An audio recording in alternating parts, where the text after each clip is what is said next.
world. Now, my first question to you, Mr. Ajogu, is how does disability assistance work in the current COVID-19 situation or pandemic? How All does it right, work with so you? I'm going to talk based on my experience working with Department of Social Services for a couple of years. Mm. So normally what we do prior to COVID-19, we have clients who request for SSD, Social Security Disability, SSI, Mm. public assistance show up in the offices for assistance. At that point, they'll be met with case managers that will attend to them. Okay, fast forward to COVID-19, that is no longer the case. Services are provided online and over the phone. So I was Mm-hmm. privileged to do a couple of work with the Department of Labor, DOL. Currently, I work with the state as a consultant, and they happen to contact some of us and say, ask if we could help them assist because the rate of unemployment is overwhelming. So what we do is every day is Mm-hmm. access the claimants data, process the claimants data for these clients over the phone. So with COVID, it's a huge change. Okay. The nature of work is a lot more robust, quicker, because now we have too many people working from the comfort of their own homes. And Yes. that's what it is right now. And, this is the new normal for social services and public Indeed. assistance. Indeed. Indeed. But I'm wondering, I mean, if you had found time in 2011 to produce Unwanted Guest, I wonder if you would ever have that kind of time to produce any movie. Well, yeah, you're right, because you see, most of us here in America that do film production also have different things that we do for a living. Okay. Our Okay. primary job might be something else. I have colleagues who are engineers, who are lawyers, who are nurses, and Mm-hmm. in between the time we find time to write. That's why it takes us time to produce. What Nigerians will do in 3 months will take us about 3 years, because I mean, in Mm-hmm. between the 1 month vacation that your job will give you and the rest of them, you have to figure out when to do the writing, the script. It's not as easy as Mm. it should have been if we were back home. Yes. But what I want to say there is that, I mean, if you spend so much time, going perusing a story for like 3 years, you might come out better than somebody spends 2 weeks to finish a movie script and probably shoot in 2 weeks. Hello? Hello. So Mr. Chucks, I'm being joined. Are you still there? Yes, I'm here. Okay. I was saying, if you could spend 3 years to prepare a story, it might turn out better than somebody who spends 2 weeks to write a movie script, or maybe 1 month, and then in 2 weeks or 3 weeks he finishes shooting. That's my perception. That's Of course, every quality thing would.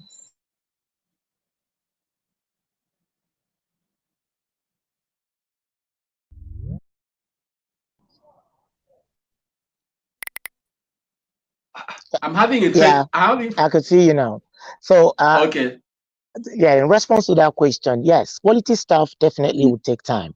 So, Mm, if we have a choice, we would want to produce as fast as we can, but facing the mm, consequences of not staying in Nigeria and producing in Nigeria, it's not always the case. And again, on the other side of it, we have advantage of reviewing our scripts over and over mm. again and correcting all the Yes, mistakes that were done yes. when writing, and then be able to, that's why not what do you call Unwanted Guest came out the way it came out. It was my first movie, but it seemed like a little better than the average, and I was very proud of Yes, it.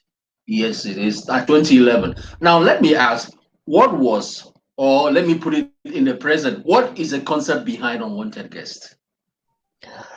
Well, these are Unwanted Guests is a story, the kind of stories people don't like telling, the kind of stories people shy away from, normal things that we shy away from, that want to sweep under the rug.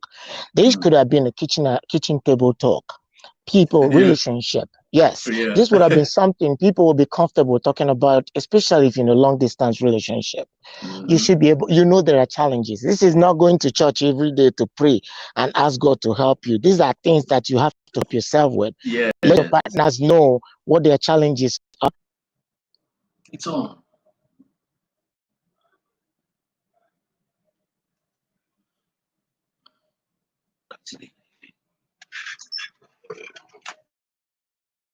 Huh?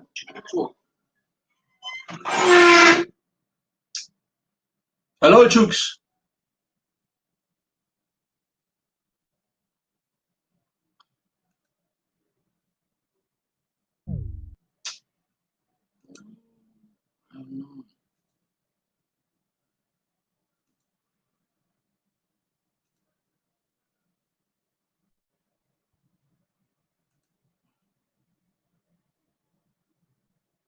While we're waiting for Mr. Chooks to come in again, because we've lost him, we've lost signal. Let me play back his video. You know, the trailer for that video. You know, before he comes back, if will ever come back.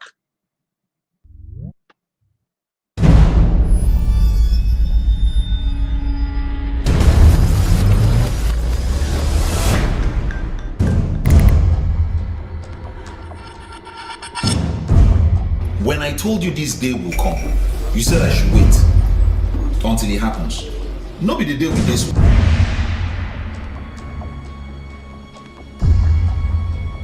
I'm gonna do whatever it takes to make this work. Ike is a good man. You've entangled yourself with two good women. Have you told Nikki you're legally married back home? No! I'm not gonna sit here and act all naive while some Yankee husband takes my friend for a ride. You think I don't want to go to my own house? How many times do I have to tell you that you cannot give yourself 100% to no man? Are you pregnant?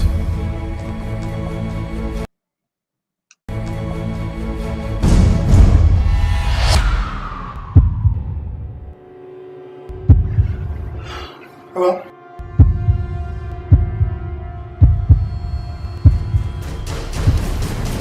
Are you really me?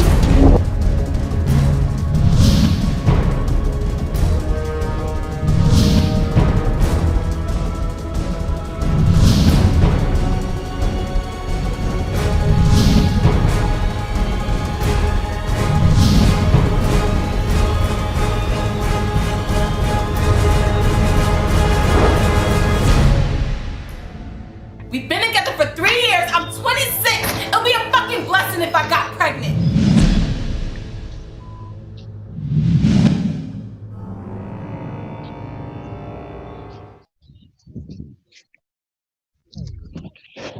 So, Mr. Ajogu, sorry that I was just playing the trailer of your movie. Sorry, we had a break there. All right, no problem. Okay, so I guess you're right. You're on now with us. So Yes. okay, I'm seeing only your chin. Can you put up your sit on the lower thing over? Beautiful, beautiful, beautiful.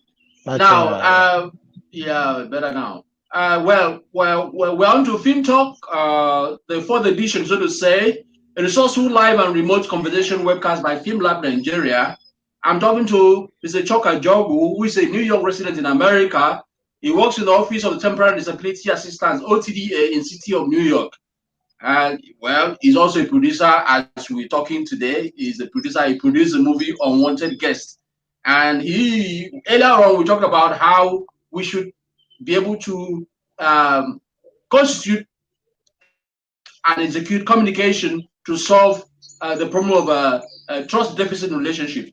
And he also talked about, he discussed that relationship must be put on the table and discussed. There must be establishment of trust and all that. I was about asking him the requirements, of bridging the cultural gap between Nollywood and Hollywood, based on his quotes here. He said, the only thing that got me into this industry is that we are not trying to make a change.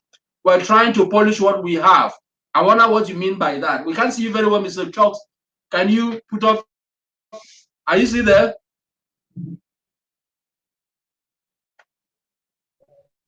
Okay. Did you hear this here? Yeah. No, I didn't get the question. Could you repeat that? The question is, I'm quoting you. You said the only thing that got me into this industry which is Nollywood America, is that we are not trying to make a change. We're trying to polish what we have. Let me ask you that: what are the requirements that got to that will get you into bridging the gap, the cultural gap between Nollywood and Hollywood? What does it take to polish it and not to change it? Yes. Yes. Can you hear me? Hello? What Can you does? hear me? Yeah, I can hear you. I can hear you. Can you hear me? Yes. Yes, I can hear you now. So what I meant by that is this is film production. Oh, this is out. Can you hear me? Mm, mm. Yeah, I This can is hear film you. Go production. on. Yes, this what Mm, we do is film production. There is nothing new to teach in film okay. production order to improve on what we already have. The people that started this Okay. before us were already, have already blessed us with the concept, you Mm, know. Now we are bold. The tenacity of these guys to come out and say, you know what, this is what we want to do. And even though they started with lower quality, lower grade um, materials or equipment, we can mm. now, this is our platform now. This is what we need to step on. This is our beginning. That's where our starting point. That's where we need to start to take it to another level. Pushing, polishing it in that context means adding more value to what's already there. And that's what we're going to bring to the table. Shooting in the US, Nollywood didn't start, we didn't shoot no movies in the 80s in the US. People thought New York City is out of reach. It's so expensive, one of the most expensive cities in the world. We were able to shot here. We brought our Mm. stories to this city. We did it here and people watched and were excited. We told our own story by our own self. Okay, things we couldn't do back then we're doing now. And I'm happy a lot of people after me had moved forward and done something a lot greater. That's what I mean by polishing. It is just adding more value to what we already do have. You said, you also said, I will keep on quoting you.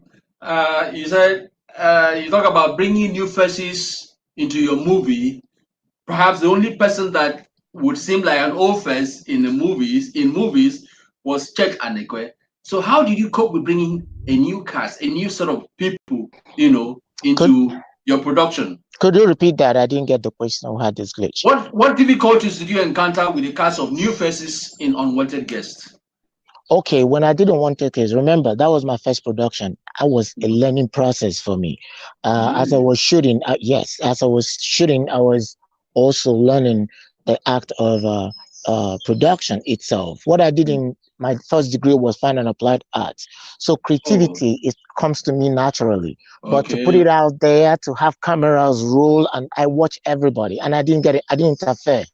I let the DOPs do their thing, Mhm. the directors do. I was learning. I was a student in the production that I was spearheading. So I couldn't tell if it was bad. All I saw was the positive part of it. We worked as a team. I had Cartoon, I had Chetan, Daniel Adaminoka, Sophie Ida. These were like production made them look like my brothers, which they are, and my sisters. So I couldn't find anything to fault them for. We had challenges, we have argument a little bit, and I watched them resolve it. It was to me a learning process. Now moving forward, I now know how to handle situations. I know how to deal with stuff. I prefer to talk about the positive side, which is the most interesting part of our production.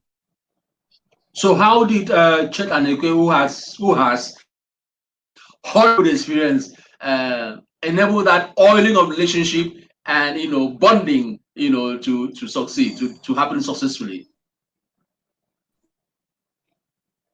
Hello, hello. Hmm. Did you get What my was the last question? question? The No, I question didn't. is, So could you repeat it?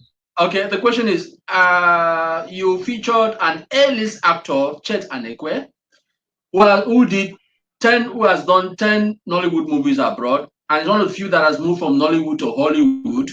Every American who watched him in that movie did so because, or what that movie did so because Chet was featured. He played a major role in Monix Fat Girls. A lot of people were interested in watching him because they knew him. How did he help in cementing, in bonding the cast and the production crew?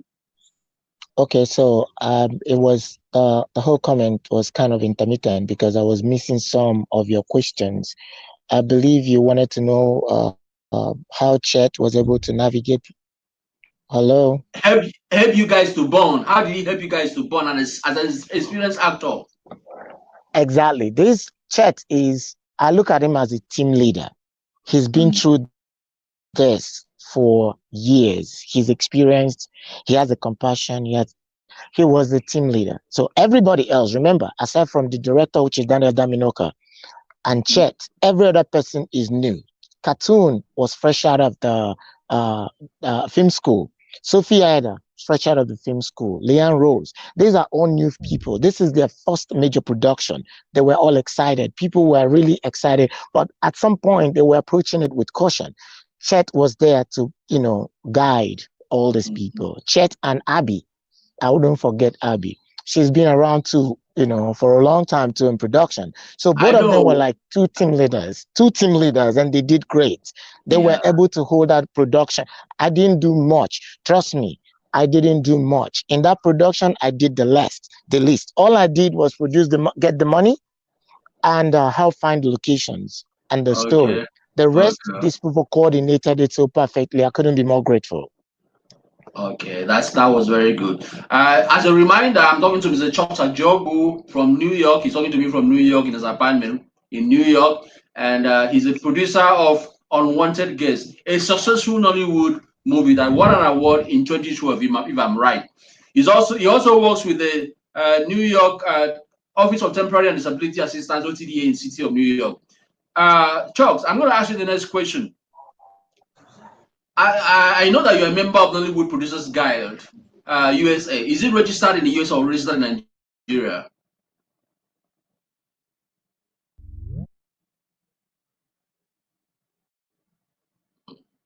Hello?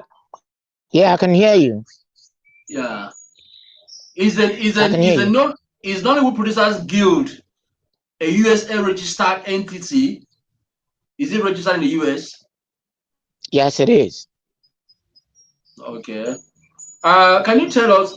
I believe you're one of the officials of the administrators of the guild. Can you tell us what was the process like? I'm a member. I think I'm one of the. I joined the guild uh like about 4, 5 years, 5 years ago. No, 4 years ago, right? So Mm, it's not the typical guild like what we have in Nigeria, the parent guild, where you have the numbers are much, the mm, fundings, everything. They have a lot more access to different things. But we do our own, we hold our own right here in the United States. mm, Regardless of all the distractions that come from we all having different jobs. Of course, we have bills to pay. People have mortgage and all that, you mm, know, to take care of. We'll still find time to come together and do stuff. If not for mm. this COVID, we would have had our first guild sponsored movie out on the 7th of May. Finished, Really? produced, yes. It's called the title Black Rose, directed by John Uche. We're able to do things Mm-hmm. together, but we still need the support. What I found out is there's a big disconnect between the guild in Nigeria and the one in the United States. They still see Which us, some of them, which yes. which see you as are you autonomous from Nollywood in Nigeria? Are you somewhat autonomous from Nollywood in Nigeria or Nollywood guilds in Nigeria? I wouldn't want to use that word. I like to see us as one, Mm, irrespective of the fact that we are separated by body of water and distance.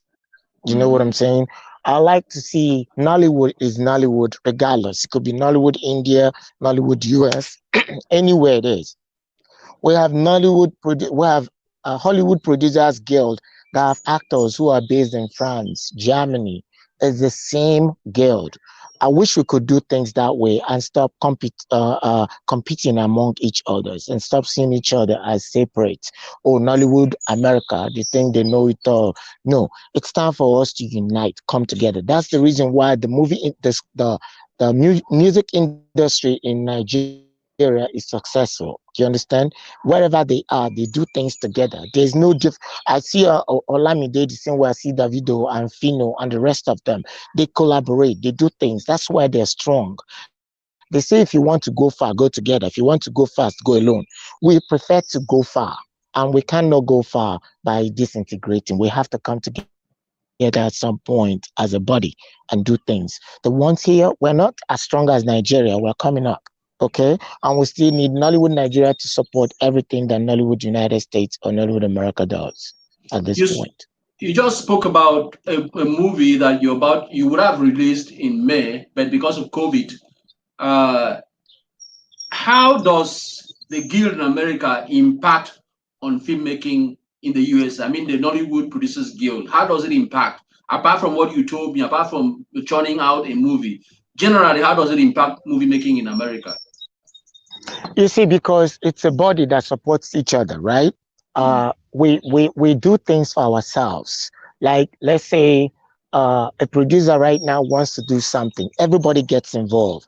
Location finding, they use all our contact. We have the president of Guild, who is a judge in the United States. We have Really? business people. Yes, Oliver Bamara is a judge. Okay, so we need locations, they step in. We have people like Chinichuku, who works in a hospital, ready to do. Everybody brings it. We all contribute. We chip in. I'm about to do a comedy. I'm still writing that comedy. It's a lengthy one. Every day I find fault in the ones that I've written. I'm gonna go back and do it over again. When I need the what do you call the conference? When I need to do a conference of my story, these are the people I'm gonna get on the phone on a conference and share my ideas with, and listen to them contribute. They have no risk. They go all the way out to help each other. And the up and coming ones, we are not gonna eat our babies. We want them to grow. Once you mention you're interested in filmmaking, we adopt you. We hold your hands, just like people held our hands. A lot of people held our hands, and we give them credit for that. So it's, as far as the impact, it's huge. You can't talk enough about it. What we do and we must do to keep this whole water boat floating. I'm suspecting, I mean, it wouldn't be that smooth, a smooth ride, for you Of guys in course, it America. would. Of course, it wouldn't. Come on, now, we're Nigerians. We are Nigerians over sabi too much. So there's always sometimes we'll go into 2 whole hours or 3 hours of debate that turns into an argument. We'll be like, we started Eee. meeting by 7. We started meeting at 7 o'clock. That should end at 9. The meeting will drag to 11. At the end of the day, people will go back home and reflect and think and say, okay, when we come back again, and this guy Oliver knows how to handle it. So say, you know what, guys, we leave it where it is right now. We'll give us time. Let's get time to think about it and come back next week. By next week, we'll come back with a more sane mind. And we'll always, that will always persevere. But, it's the way it is. Nigerians, we know things. I mean, we argue, we fight, we quarrel. But when it comes to production here and the money, we're serious. We're together. Oh, that's like El Dorado, because I know in Nigeria, back in your own country, they quarrel almost over everything, over leadership. The last time the federal government wanted to give out money palliative to guilds in Nigeria, two people stood up and started, swearing on each other's head. You're not the president, I'm the president. Anyway, that's just by the way. Let me tell you why, right? uh, Because over there, mm, not to disrespect the system, mm, you can't get much out of a system that is not functional. Do you okay. understand? If we know how to organize ourselves and do things accordingly, those Mm-hmm. things shouldn't come up. It wouldn't be a problem. Mm-hmm. Okay? Because, yeah, everybody thinks it's about me. We have to push aside the selfishness Yeah, and that's work right. together. We That's have to, right. the same way we do in our jobs. Whatever you have in your place or whatever the problem is, you have to be professional. When you come in here, it's teamwork. If we Mm-hmm. learn to do the same, okay, approach things professionally, we will not have those problems. I Mm. see them. I read a lot of articles about how they're getting at each other's fates, but it shouldn't be that way. We do have our own quarrels, but you could argue or debate your colleague respectfully, and that's what we do here. So, if you want to think of guilds in America, filmmaking guilds in America, how autonomous are they? Because I know that you have national WGA, then you have Yeah. maybe even city WGS or guilds or whatever. They have some level of autonomy that gives them some level of, I would call it democracy. that enables them to be accountable to the smallest units that they represent. Not in Nigeria, we have only one guild. I advised somebody some time ago, say, look, by the time we start having guilds at state level, somewhat autonomous from the national guild, that is when you start having different kinds of stories originating from those states or even local governments. Especially when you lump people into the national body and people see guilds as political parties and begin to wonder how American guilds, how autonomous are they from each other? Because that's the reason they have quarrels, I think the problem, the thing is, you might have a guild that is not autonomous, but have much respect for chapters. New York City, Okay. let's say, the way America is, 2 states in America is the size of Nigeria as a country. Now we have 51, right? So you cannot call meetings and everybody will come from Idaho, California, New York.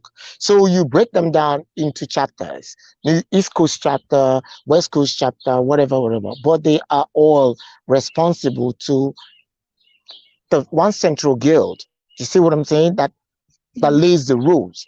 Because here, the system of governance is functional and merit-based for the most part. So every instruction trickles down.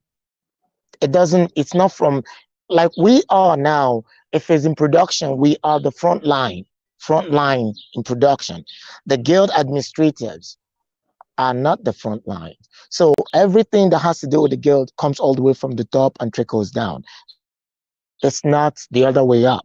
Do you understand? So it could be autonomous and be managed when you have chapters.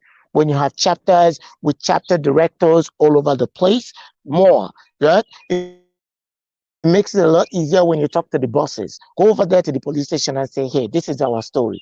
Make sure you also tell them how the story will benefit them, if not them, the society. People do have common sense, and it won't take long. We're going to use your car for XYZ. Instead of doing 6 hours with a police vehicle, tell them we'll break it into parts. We'll do it 4 times. Instead of 6, we'll do 1 hour today, 1 hour in 2 days, the following day, 1 hour, give them time to operate without you inconveniencing them. I think that's the best way to do it, because we did the same thing here. We took over people's places, people's businesses, and we were able to tell them, we know you have to make money sitting here. So we can compensate in this manner. Or we can do it XYZ way so that it will benefit both of us, or you wouldn't be inconvenienced much. I think if you do that, it will work. They have to do their research earlier. They have to move out there earlier, plan ahead. If you know all those locations, there's going to be problem like hospital, police, props like police cars and stuff like that. Approach them early enough and make sure you work with their time. We're ready to shoot when you are ready. Okay, if you can give us your car on Sunday, then the boss will say, the police car will be available only on Monday afternoon. You adjust yourself to suit them, not them doing the otherwise. You see what I'm saying? You adjust yourself to suit their own time. And that's what worked here. We did it and it worked. Okay. Before we go on, Mr. Chokes, let me play back the trailer of your movie and let's see how it goes. Okay.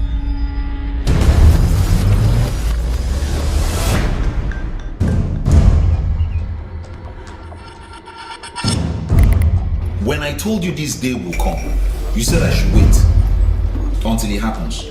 No be the day with this one.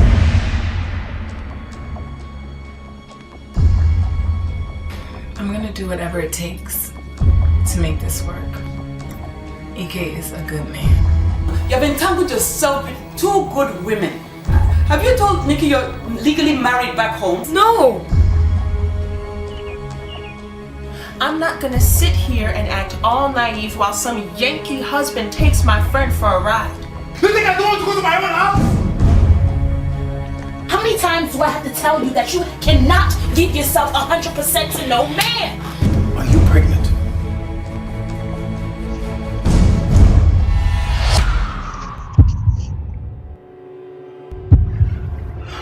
Hello?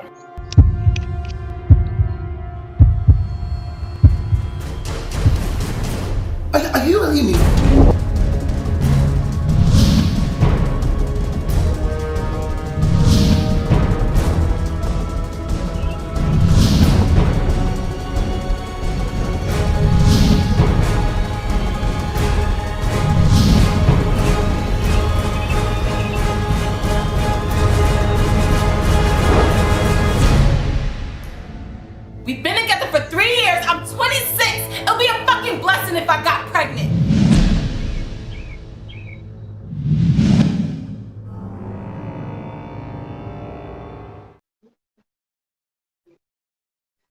Are you there?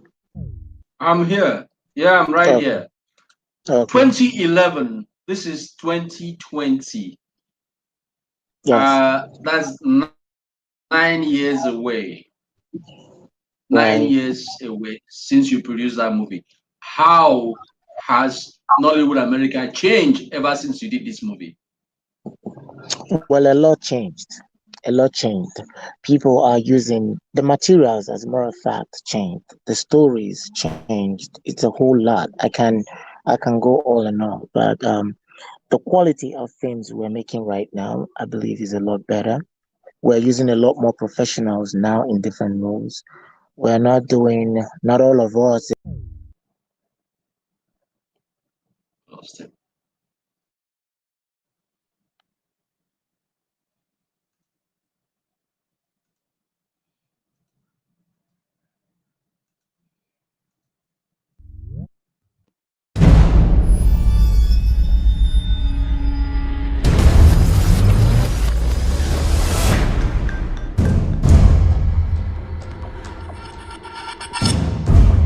When I told you this day will come, you said I should wait until it happens. No be the day with this.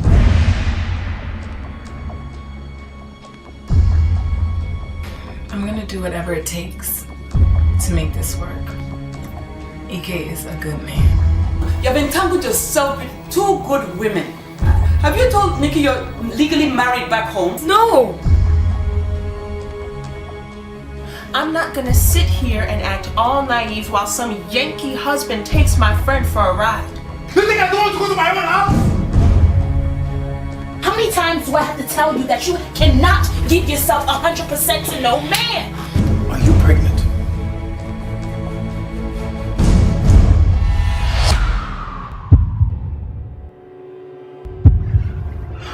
Hello?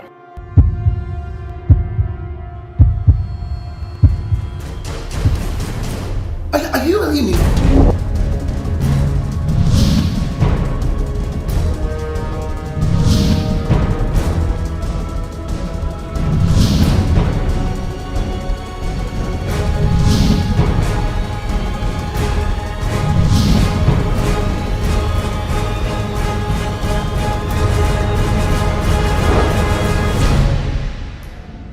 We've been together for 3 years. I'm 26. It'll be a fucking blessing if I got pregnant.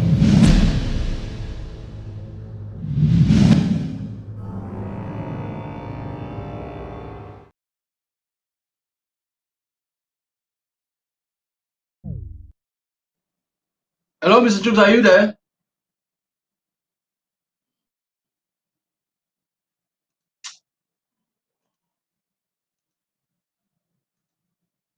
Hello?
Hello, Chooks. I lost you.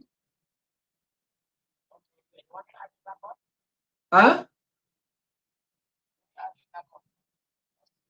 Can you join me again?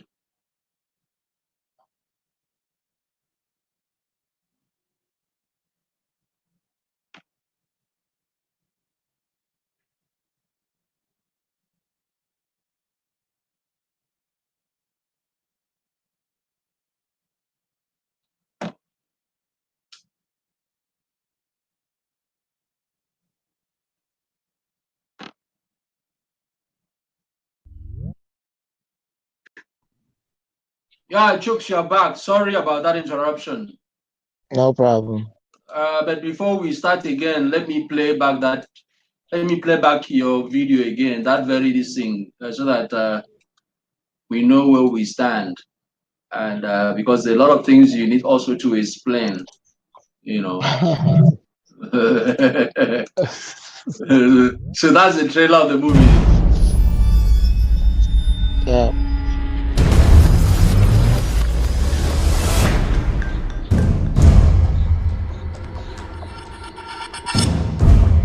When I told you this day will come, you said I should wait until it happens. No be the day with this one. Are you able to play it? I'm gonna do whatever it takes to make this work. Ike is a good man. You've entangled yourself with two good women. Have you told Nikki you're legally married back home? No! I'm not gonna sit here and act all naive while some Yankee husband takes my friend for a ride. You think I don't want to go to my own house? How many times do I have to tell you that you cannot give yourself 100% to no man? Are you pregnant?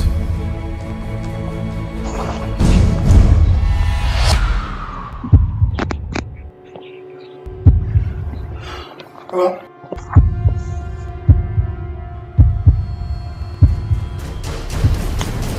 Are you really me?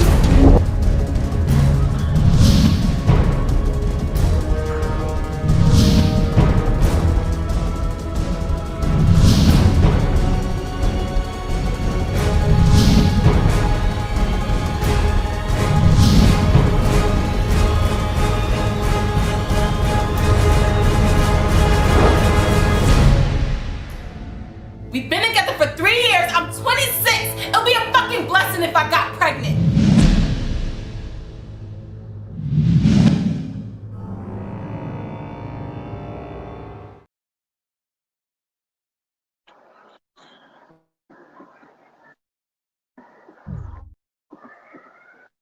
It would be a blessing if she got pregnant at the age of 26. Jesus Christ, what did it begin?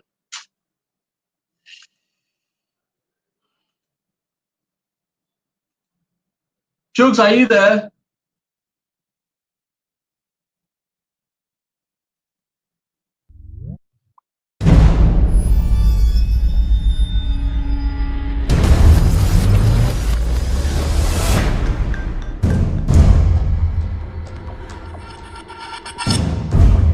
When I told you this day will come, you said I should wait until it happens.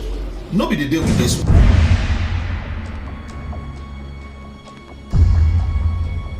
I'm gonna do whatever it takes to make this work. Ike is a good man. You've entangled yourself with two good women. Have you told Nikki you're legally married back home? No! I'm not gonna sit here and act all naive while some Yankee husband takes my friend for a ride. You think I don't want to go to my own house? Hello? How many times do I have to tell you that you cannot give yourself Akaeme. 100% to no man? Are you pregnant? Hello?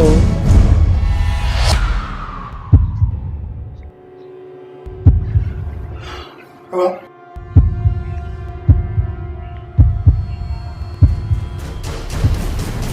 Are you really me?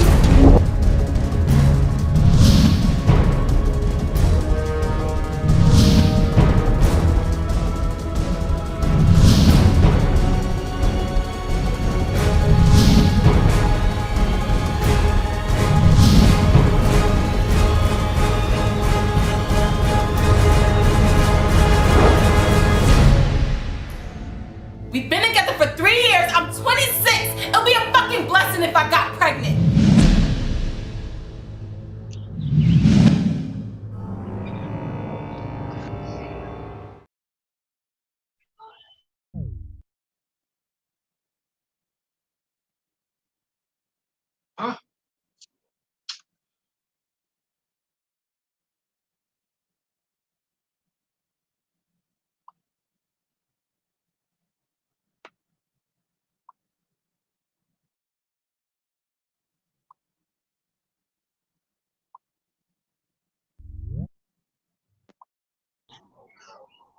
Okay, sorry, it's sorry. all It right. keeps coming. Yeah. Okay. I made a statement. I said she said she was lucky to be pregnant at the age of 26. Huh? Did you get that? No, I didn't get that. What happened? In your trailer, Yeah. the lead female actress said she was lucky that she's pregnant at 26. So, so let me ask you, Yeah. after 4 years since 2011, what has changed about human behavior? What has changed about production quality in Nollywood America? After 4 years. Well, Sorry, in nine, this nine, nine 9 years, years. Yes. yes, in this business, we all go with the trend. Mhm. 9 years, a whole lot has changed. Mhm. Equipment, the kind of equipment we use have changed. We now, the stories that we tell have changed. We need to do more on that side, but we're no longer telling those stories that we used to tell back in like a couple of years back. And we have also made improvement in the marketing that our strategy for marketing our products. We used to have, then was the era of DVD and the rest of them. Mhm. We no longer do DVDs. I mean, not Unwanted Guests were one of the films produced by a Nigerian that was on pay-per-view in America in Really? Time Warner, yes, on Mhm. Time Warner and Comcast.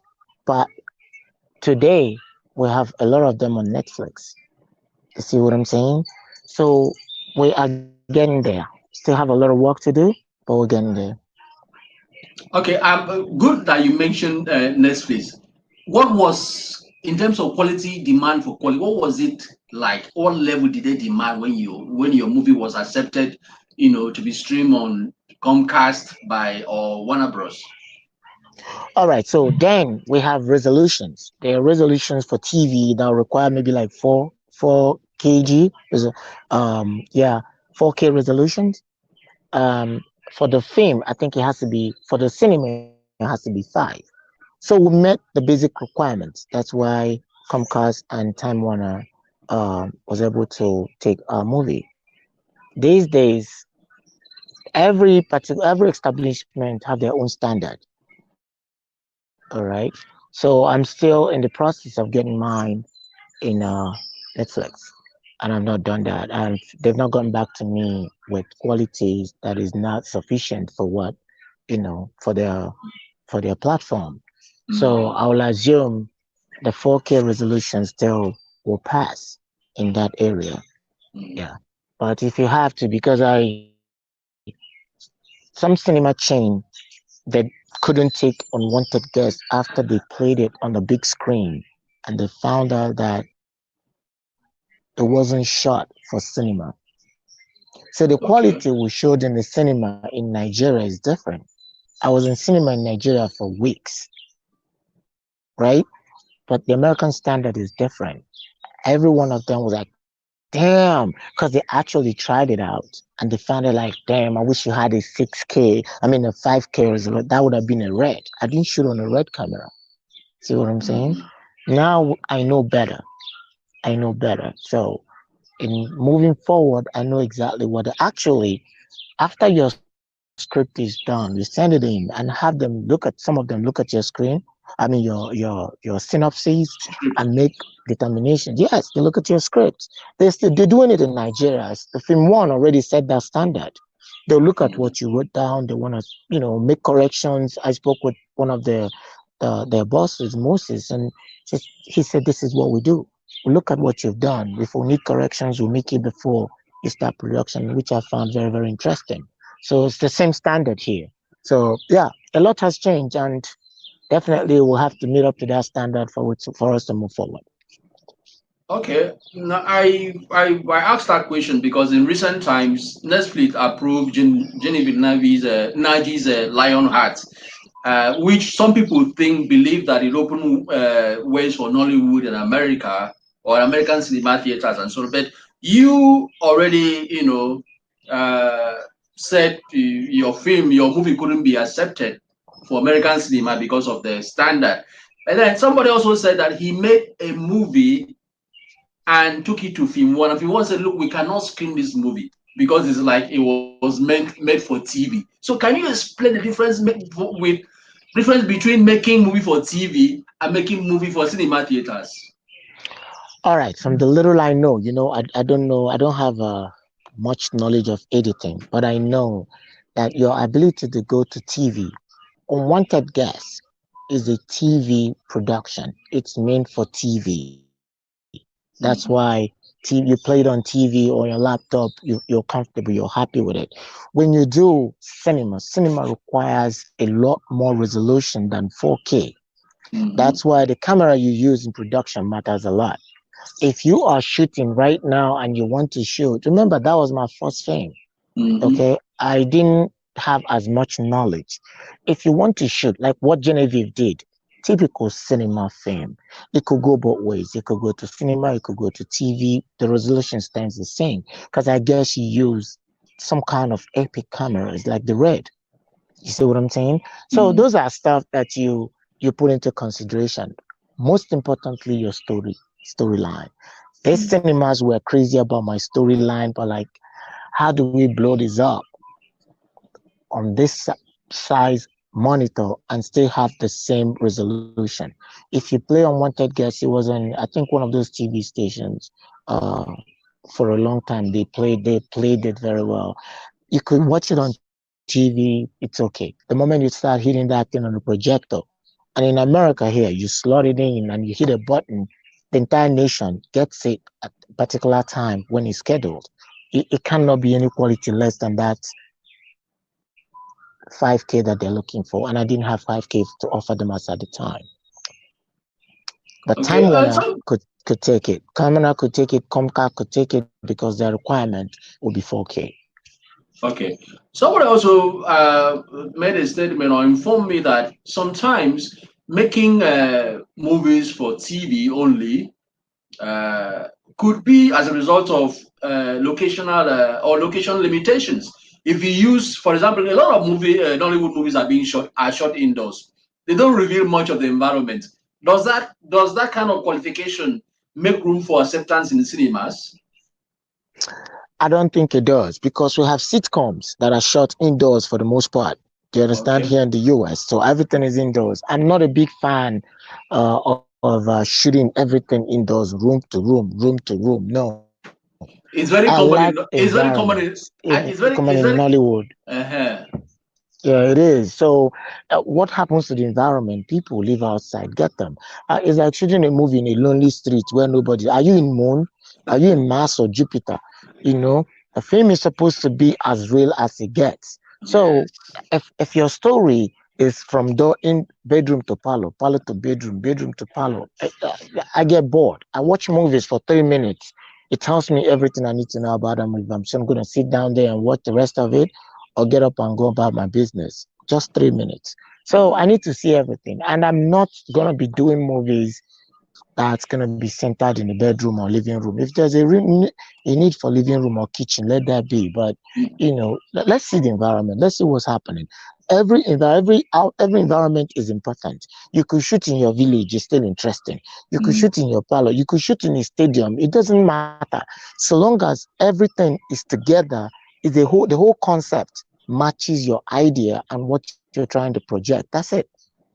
Again, I also believe that if you take a movie outside the home, sometimes your location could bring another dimension, the conflict of the story you're trying to portray. Of course, yeah, Mm. yeah. Like, If yeah, I'm, if I'm, if go ahead. go on, go on. Yeah, because you see, you're gonna laugh at this. Sometimes when I watch Nigerian movies, you know what I watch though? I go to those old ones that they do in the village. Mm. Yes, Those old ones they do in the village. Of late, I find myself on YouTube watching this guy. Is it Ben Cass or Ben Sass? Some little short clips that they do on YouTube. I'm like, this guy is amazing. He will shoot his movie anywhere. Today he's a NEPA guy. Tomorrow he's a loving husband or boyfriend. And I like such things. He messes with the exact reason why I root for Missy Johnson anytime, any day.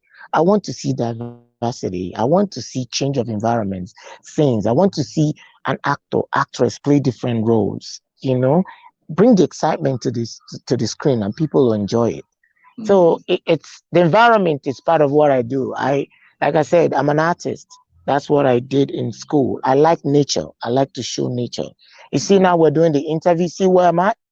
If you look behind me and see some greenery, I love such things. It gives me calmness. The same thing I want when I watch movies. I want to see the traditional things about your way of life. Bring it to the screen. We love it. Okay. Again, let me talk about Chuck. Chucks is a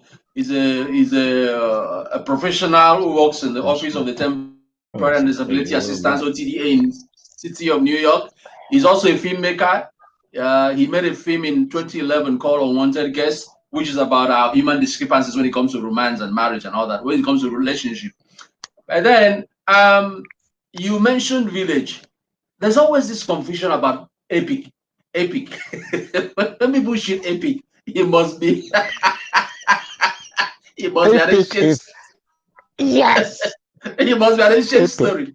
You could also Yes. have a modern epic. You could also have a modern epic like Of course. like the wolf of Wolf of New York. Is it Wall Street? That's an epic It's because epic. Yes. yes, because it reflects a modern epochal event, that happened. So Hmm. Yeah. can you share some light and make us understand what epic really is? Because it doesn't have to always be a village movie. Our idea, like particular.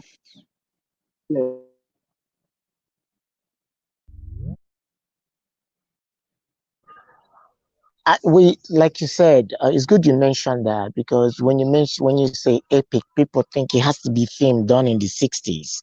It has to be one film done in a little village, where or about Ngopala, where it has to be. No, epic could reflect what is happening now. Do you understand? It could be a reflection of what is happening now. It's just about storytelling and the packaging, like we always say in Nigeria. So to me, epic could be a great movie that is done. I'll give you an example. Living in Bondage is epic. Mhm. It's It epic. it You see how? define Yes. it Yes. redefine Nigerian movie making in Nigeria.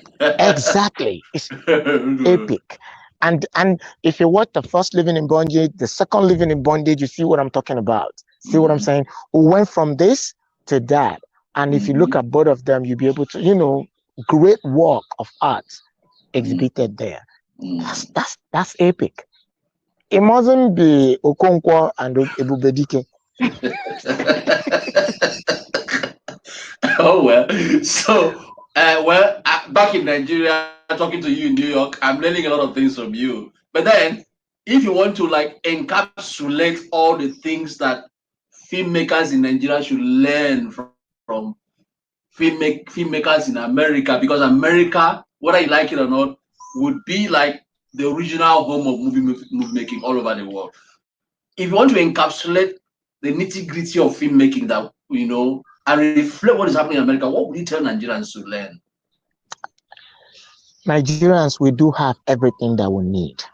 We just only need to implement them. Tell your own stories. Tell your own stories, original stories, and then modernize it. See what I'm saying? Are you there? Tell your own stories. I'm there. We have beautiful stories. Or else America will tell our stories for us. They're itching there. They're approaching gradually. If you watch Avatar, if you watch the other ones, you see they're getting closer. These are people doing films based on concepts of Africa that they thought about. It's not Africa. We have to come up with our own stories so that the world will hear it. We have to do that. Till we start doing that, we've not started. Okay, we still revolve around the same story. It's either one chief that is making money. Every story has to have. Are you there? I'm here. Every story has to have a very good ending. You see the same Mm. criticism I faced when I did Unwanted Guest. We need to get off that. It's not a Okay. radio film. Film is art.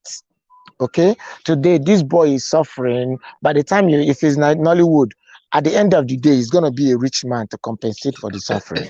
This is not reflection of real life. It's not how life is. Yeah, So yeah, we need it's to true. start. We need to get off that and start telling stories the way they are, real stories. And if you are imagining things, be free with it. Your freedom is there.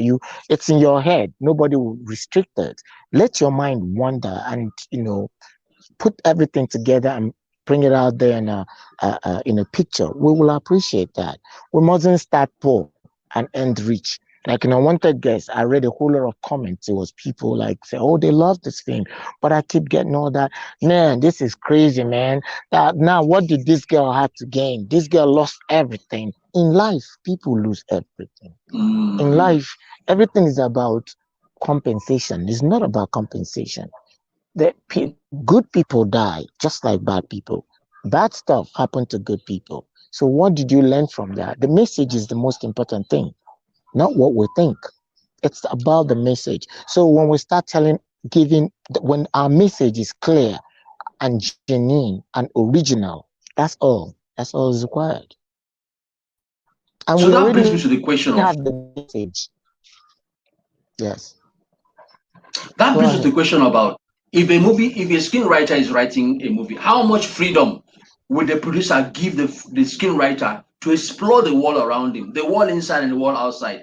People seem to want to restrict writers. No, don't do that. If you do that, it will too expensive for me. Or don't do that because you hurt you hurt people in certain situations or authorities. So what advice would you give to the producer, the relationship between the producer and the script writer? Okay, we have to understand that script writers are very, very unique people. Anybody who sits to write script is a talented person, is blessed. Mm-hmm. When you start messing with writing, you mess up with their concept, you mess up with their imagination. Let them write.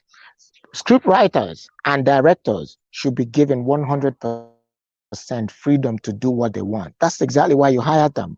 If you could do all that work, you could have sat your behind down, excuse my French, and do it by yourself. Let a script writer write. Then at the end of the day, bring your team together to cost your production. If what is written there is a little more than your budget, tell the script writer, is there any way, this is where the expenses are more. Is there any way we can get around it? He will make the adjustment. Don't come telling the script writer your idea. The film is not for you to watch. It's for the rest of the people. It's out there for everybody to watch. You are not the market. You can't be the marketer and the customer. No. So you let what the customers are gonna like is determined by what is coming out of that man. Like the DOPs, you see a movie through their eyes. You're not gonna tell your DOP to close one eye and record. I believe scriptwriters should be allowed 100% freedom to think and explore. At the end of the day, do the cost analysis. Come down to the Mm. table and say, now that you've put this thing in paper, let us look at the cost. This will cost X, Y, Z. Figure out where the cost will be more that you can change, and then work with the script writer. That's why you do the script adjustment after writing. Mm. Don't talk to no script writer while in the process. You mess up with creativity. I'm not a fan of that. Okay, it brings on the other question about you mentioned budgeting. A lot of people don't care about bookkeeping when it comes to because I mean filmmaking is business. If you got money from a bank, you're supposed to do your bookkeeping well to do return on investment to the bank or the investor. What advice would you give Nollywood Yes. filmmakers? Okay, so filmmaking is a business. So at the end of the day, it boils down to one thing and one thing only: profit making. Mm. Now, you cannot start production without knowing where your production will end. I remember we had a conversation earlier this last 2 months about 9 step analytical frameworks of business planning and business execution. For instance, if I want to go to Nigeria now, the first thing in my mind would be, when am I going? Why am I going? The reason why I'm going will determine when I'm going. Before I start looking for airline tickets, this, that, where I'm going to stay, there's time for everything. Before you start production, you have an idea that you're going to be doing films, right? Good. You have a concept of what your film is going to look like. At the end of production, the director hands you over your disc. Boom. Boss, this is your film. What do you do from there? Process of marketing your film should be part of your planning from the beginning. If you don't know where this film is going to end, that's why when you write your script, you go to film one and tell Moses and his people, say, hey, dude, I intend to work with you guys on XYZ. This is my script. This is my synopsis. Throw synopsis real quick at him. If he catches his interest, he will ask you for the main script. He has a team of people there who review scripts and make adjustments, and they could do it. Then when I'm done with production, I'm sure this film will be playing any of the Film One cinemas. Now you know your end result. It's out there now. It's left for the masses to see if it's good or not and pay the money that's required. But if you are going to be taking money, you don't keep counts. You don't know, you can't keep your books right. You don't know how much it's going to cost you. Now your film involves flying a jet plane. You don't know how much to rent a jet plane is. That's stupid. So at the beginning, you cost yourself. That's why it's not always good to rush filmmaking. When you're done with everything, sit down, there's time for planning. Sit with your team, plan, call your production manager, let them contribute, let people go out there and do a basic research on how things are, what they cost, and all that. Then you look at your budget and say, you know what, I'm having a problem here. Can we adjust here for a minute? It's done. Once they could do that, they wouldn't have no problems paying back the loans or the money that they acquired from banks. That's the way it is. The book is important in everything you do about business. You must know when you're losing and when you're gaining. It's not when you get out there at the end of the day, nothing happened, you start blaming. You lose control of your production from the planning. If you can't plan right, you can't execute right. That's the bottom line. Well, people have been talking to Mr. Chucks. I'm learning so much from him. I mean, coming from an environment that is talking to me or to us from. And he is a filmmaker, New York based. Is a professional, somewhere else, but he makes movie for as a hobby. I don't know whether someday in the future you just retire from what you're doing and first filmmaking, because as artists we hardly can escape going back to where nature put us. If nature made you an artist, you cannot run away from the arts. You must practice it whether you like it, whether you're a scientist or not.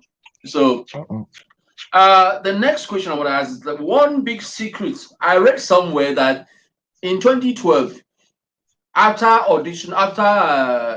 Unwanted Guest, you auditioned people for a movie. I don't know if you ever shot that movie. No, I didn't. So, okay. And the reason why I didn't do it is I found out when you know what these Nigerians use the language, they say, I'm on ground. I'm on ground. Yes, that is real. You cannot give a drop kick from a mile. I stepped into Nigeria in good faith. I wanted to have an audition. After the audition, yes, I didn't get as much people because I felt coming from Nigeria, I've used people here in film production in America. I wanted to extend the same kind of support to brothers and sisters in Nigeria. But I noticed one thing before I left. Like I said, you have to plan everything. I figured out that I need more than an audition to be successful in production in Nigeria. Really? I need a partner. There are very good people in Nigeria you could trust, but majority of them are not just that trustworthy. You have to get people that are willing to work with you as a team. Do you understand? Not working for you. I don't believe in people working for me. I believe in working with people. So I couldn't find, in that short period that I'm there, I couldn't establish that kind of relationship where I will have a partner that will make sure that things are done the right way. I can't be commuting 14 hours with the job and everything back and forth in Nigeria. I had to tell myself the truth. So I'll give it a little bit of a break. I'll take a break and establish myself more, get to know a lot more people, get to make the right choices, and then come back at it. And between that and now, I've made so much contacts. I now have within that space I've met somebody like you. I met other people in Nigeria that I could say, yeah, wow, I could do something here and I really don't have to be here. Then I didn't have Mm. it. And I have to do a little more research to know what people want. If you really don't know what you're doing, the system will confine you to a little space. You wouldn't breathe. Mm. And it was in that journey, that particular trip, that I found out that I honestly found out the reason why a lot of our writers do the same thing over and over again. Looks like we Over have and the over. same story. Yes, Mm. because the pressure from the people, because unwanted girls, the girl went to America. We need another person. If somebody else will come and say, okay, we need to send somebody else to America to look for Mm. boyfriend instead of husband or stuff like that. So they keep putting pressure on producers, and producers are putting pressure on writers. I Mm. know a few producers that get on the phone and they call writer and say, this is what I want you to write. Make it look like this. I say, oh my goodness, let this girl write. Let her write. You know? Yeah. After all, So there is always yeah. after all, there is always a first draft, a second draft, and a third draft. Yes. So I found out real quick. I'm still interested in doing. As a matter of fact, before the COVID, I wanted to come back home and meet 2 or 3 people that have seen their films and see if we could partner and do something. I have a lot I could offer, and I believe they have much more. So I felt like, it's time to start talking to some of this. I work well with females, so I won't be Mm. surprised uh, if the first people that I approach and work with will be females. So there are female producers that I've seen their job. I would be talking to see if we could reach a compromise and do something more unique, and introduce them to resources that I have here in New York.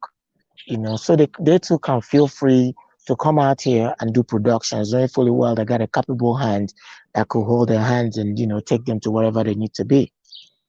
Okay. So good to hear that from you. But last question: as you prepare to make your new movie, can you walk us through in two, three, 4 lines? This is like walking me that is a writer that has never made a movie before, that's never been a producer. Can you walk me through the process of approaching the project, conceiving the project, manifesting the project, and actualizing or realizing the product and taking it to the market? Just walk us through a little bit shortly. Okay, I'm an artist, so I have a unique creative mind. I could think real quick.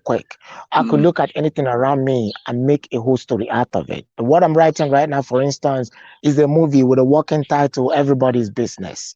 You understand? When you hear Everybody's Business, what does that tell you? Every figure, every character you see there will have a unique thing that they do. There might be a criminal. If there's a criminal, there got to be a police officer. If there's a police officer that's criminal, there should be room for jail. There should be somebody for jail. If there's a jail, there could be warders. This is how we develop scripts. This is in a nutshell. There has to be, just like call and response. There has to mm, be a reason. There has to be a reason, and what comes out of it comes out of it. But let your mind flow. I don't restrain mm, myself. I don't confine to a little area and say, uh, I'm going to limit myself. I'm not going to go there. I go mm, everywhere. At the mm, beginning, I let my mind flow, wander. At the end mm, of the day, I have professionals like you do who will look mm, at the script and say, okay, we need to make adjustments here. And that's exactly what we're going to do. mm. Well, it's been so nice talking to you. It's been so hard getting to make this meeting happen. I'm so happy I that know, I know, I'm so happy you that know. this I'm so happy that this meeting has happened. I'm so happy. I'm so grateful that you came on this program, Film Talk, and we'd like to have you again. And thank you so much for joining Film Talk. Thank you so much. Do enjoy your New Yorker life. Thanks, man. Thanks for having me. Listen, guys, stay safe, and be Yeah. well. Thank you so much. All right. Bye Right. bye. I'll see you. Bye bye. Bye bye. All right. Bye bye. Well, that has been Film Talk, with Mr. Choksa Ajogu, who is a film maker in Nollywood, America. He made a film called Unwanted Guest. He also works in the Office of Temporary and Disabilities Assistance, OTDA, in the city of New York. They give assistance to people who have disability, maybe social disability, maybe physical disability. Well, that's it. If you want to join Film Talk next time live, go to www.filmlab.ng/filmtalk. That's for the live audience. So, and if you want to know more about Film Talk or Film Lab, who are the promoters of Film Talk, go to www.filmlab.ng, on your browser. See you next time on Film Talk. My name is Efefion Akpan. I'll be hosting you again. Bye-bye.